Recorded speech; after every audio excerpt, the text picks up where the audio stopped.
السلام علیکم ورحمۃ اللہ۔ ان الحمد للہ والصلاۃ والسلام علی رسول اللہ۔ قیامت کے روز کچھ لوگ ایسے ہوں گے جن کے بارے میں فیصلہ کیا جائے گا کہ ان کا ٹھکانہ جنت ہے۔ وہ کون لوگ ہوں گے، اس کا تذکرہ ان آیات میں ہے۔ چلیے میرے ساتھ دیکھتے ہیں ان آیات کا ترجمہ۔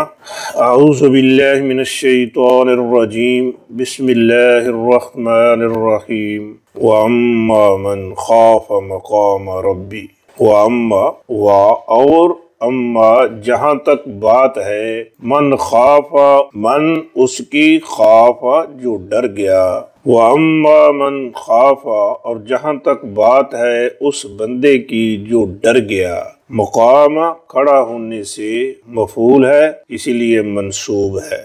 ربی رب ہی اپنا، ربی ہی اپنے رب۔ مقام اور رب مل کے مرکب اضافی بن رہا ہے، اس لیے رب کی با کے نیچے کسر آ رہی ہے۔ مقام ربی ہی رب کے سامنے کھڑا ہونے سے۔ وَنَهَى النَّفْسَ عَنِ الْهَوَىٰ اور نہا روک لیا، وَنَهَى اور روک لیا، النَّفْسَ نفس کو، اپنے آپ کو، وَنَهَى النَّفْسَ اور اپنے آپ کو روک لیا، عَنِ الْهَوَىٰ ان سے، الْهَوَىٰ خواہشات، عَنِ الْهَوَىٰ خواہشات سے، اور اپنے نفس کو خواہشات کے پیچھے جانے سے روک لیا۔ فَإِنَّ الْجَنَّةَ هِيَ الْمَأْوَىٰ فَإِنَّ تو اِنَّا یقیناً الجنت جنت، اِنَّا کے بعد آنے والا اسم منصوب ہوتا ہے، اسی لیے جنت کی تا کے اوپر نصب آ رہی ہے۔ فَإِنَّ الْجَنَّةَ تو یقیناً جنت،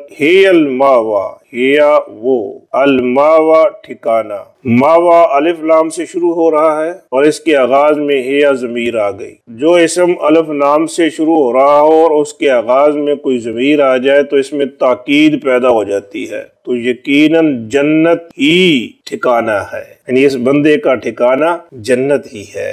ترجمہ ایک بار پھر دیکھ لیجئے۔ وَأَمَّا مَنْ خَافَ اور جہاں تک بات ہے اس کی جو ڈر گیا، مقام ربی اپنے رب کے سامنے کھڑا ہونے سے، وَنَهَى النَّفْسَ اور روک لیا نفس کو، عَنِ الْهَوَىٰ خواہشات سے، فَإِنَّ الْجَنَّةَ تو یقیناً جنت، ہی الماوا ہی ٹھکانہ ہے۔